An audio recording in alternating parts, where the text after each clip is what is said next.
Ask down below. Of course, subscribe, don't be. Okay. Because you're watching this, you're not going to subscribe. No, we blowing the up. So you certainly will subscribe. Don't be.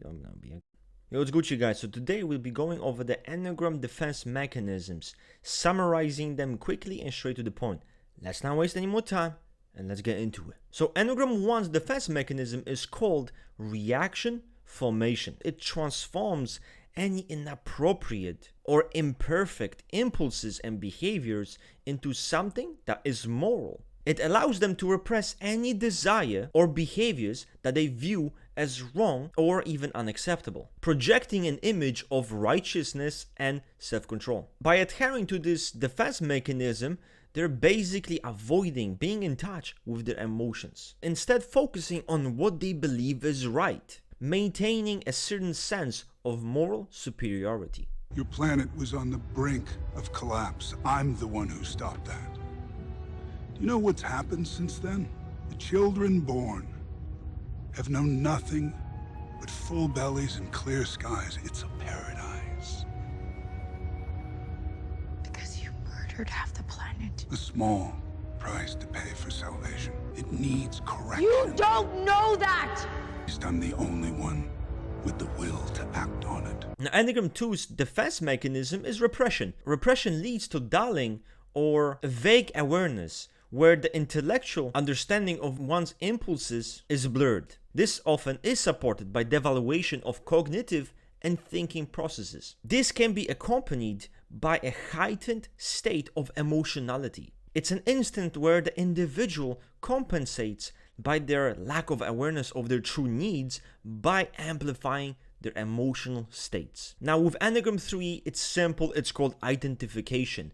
Basically identifying with the behaviors or certain characteristics of role models, of successful people. This sense of identification helps them boost their sense of self, seeking acceptance and love through accomplishments or their performance. By prioritizing this self-image, the Enneagram 3 avoids getting in touch with emotions or even their true needs. They find security in the way others perceive their accomplishments. Their focus on external validation keeps them chasing the success, the performance, the achievements. Definitely misunderstood, because I remember seeing Achilles from the movie Troy with Brad Pitt being typed as a sexual 3. I'm guessing because he wanted glory, and that was his kind of reason to go into this huge battle. You know, wanting glory does not make you Enneagram 3, especially when he lacks this identification defense mechanism, and Achilles gave zero fucks about anything. Now, Enneagram 4, we have a defense mechanism called Introjection. This defense mechanism shapes their self-identity, internalizing values, judgments, and perspectives.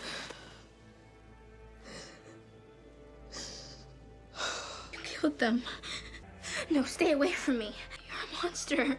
The Enneagram 4 creates this self-image that is unique and distinct, but it is incomplete. It feels incomplete. I killed those guys because they were awful. Everybody is awful these days. Why is everybody so upset about these guys? If it was me dying on the sidewalk, you'd walk right over me. I pass you every day and you don't notice me. But these guys, what, because Thomas Wayne cried about them on TV? You think men like Thomas Wayne ever think what it's like to be someone like me?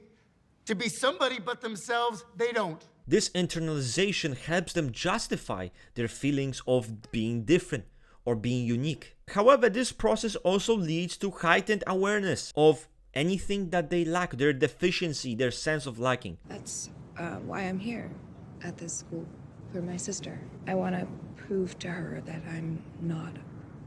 With Enneagram 5, we have a simple defense mechanism called emotional isolation. They purposely avoid emotional connections to create a protective barrier against dependency. Are you headed home soon?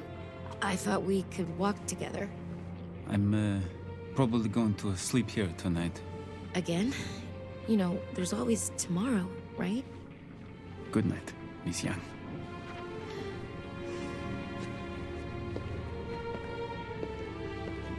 By distancing themselves from the emotional needs of other people, it ensures their own autonomy and to be able to retreat into their own internal world. With Enneagram 6, we have projection. The Enneagram 6 uses projection as means to cope with anxieties and their worries. Through projection, they externalize their worries, attributing them to external factors. Projection helps the Enneagram 6 to maintain their state of vigilance as they continuously scan for dangers. What bets? Most of the way. Bets frighten me. This time my enemies shared my dread.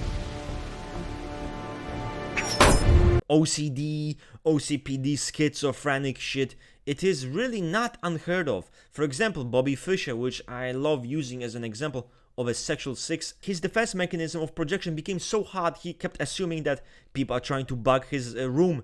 They're listening to him, spying on him, perceiving it as dangerous and seeing all of those threats. And Bobby Fischer, became kind of a schizophrenic at the end of his journey, even though an amazing chess master. Now with the Enneagram 7, we have something called rationalization. The Enneagram 7 escapes their inner void by seeking stimulating experiences. They learn early on that by being hedonistic, they get rejected. They get denied this experience by authority figures. The Enneagram 7 learned by incorporating others into hedonism that it is gonna make the behavior more socially acceptable. Now, rationalization, bottom line, is basically the ability to rewrite situations and reality, to frame the actions that the Enneagram 7 takes into something that was necessary, needed, or even positive. Are you sure we should be doing this? It kind of feels like cheating. No, it's not cheating.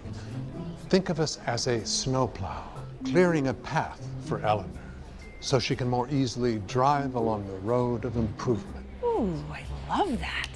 You really painted a picture there. G'day. This skillful intellectual rewriting of events and situations and reality is what allows the Enneagram 7 to kind of get away from accusations of being gluttonous. Now with Enneagram 8, we obviously know the defense mechanism called denial, but Naranjo also used the word counter-introjection, which is interesting because Enneagram 4 is introjection, but Enneagram 8 is counter-introjection.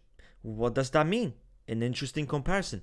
And if Enneagram 4 allows bad objects into their psyche and they internalize those judgments and thoughts, the Enneagram 8 is willing to swallow and spit out anything that does not align with the 8's wishes or needs. Enneagram 8 keeps pain out of awareness, right? Now, this can be emotional pain, but it can also be physical pain. Denial simply make sure that you are not in touch with vulnerability. Make sure that you are not in touch with fragility. You saw yourself fall in love with Chidi, and it freaked you out to see yourself be so vulnerable.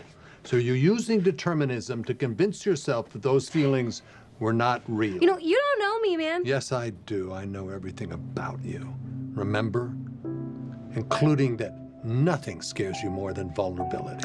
Whatever, who even cares? I do. All of the defense mechanisms that we talk about on this channel, they're subconscious. Now with Enneagram 9, we have defense mechanism called narcotization. Through this defense mechanism, Enneagram 9 suppresses and denies their own desires and needs, distancing themselves from those needs in order to avoid confrontation. This mechanism helps them preserve their inner state of peace, even if it means ignoring their true self. The more coped they are, the more this defense mechanism takes over. So complete detachment from their needs, complete detachment from their identity. It is someone who's just gonna bury themselves, go along with shit that they never would. There's a boutique that said I could work there part-time. I thought I could work there a few days a week after school. We don't have to forget about that. I thought it could be fun. Well, it's either me or career, baby. When I call you, I need you to be there for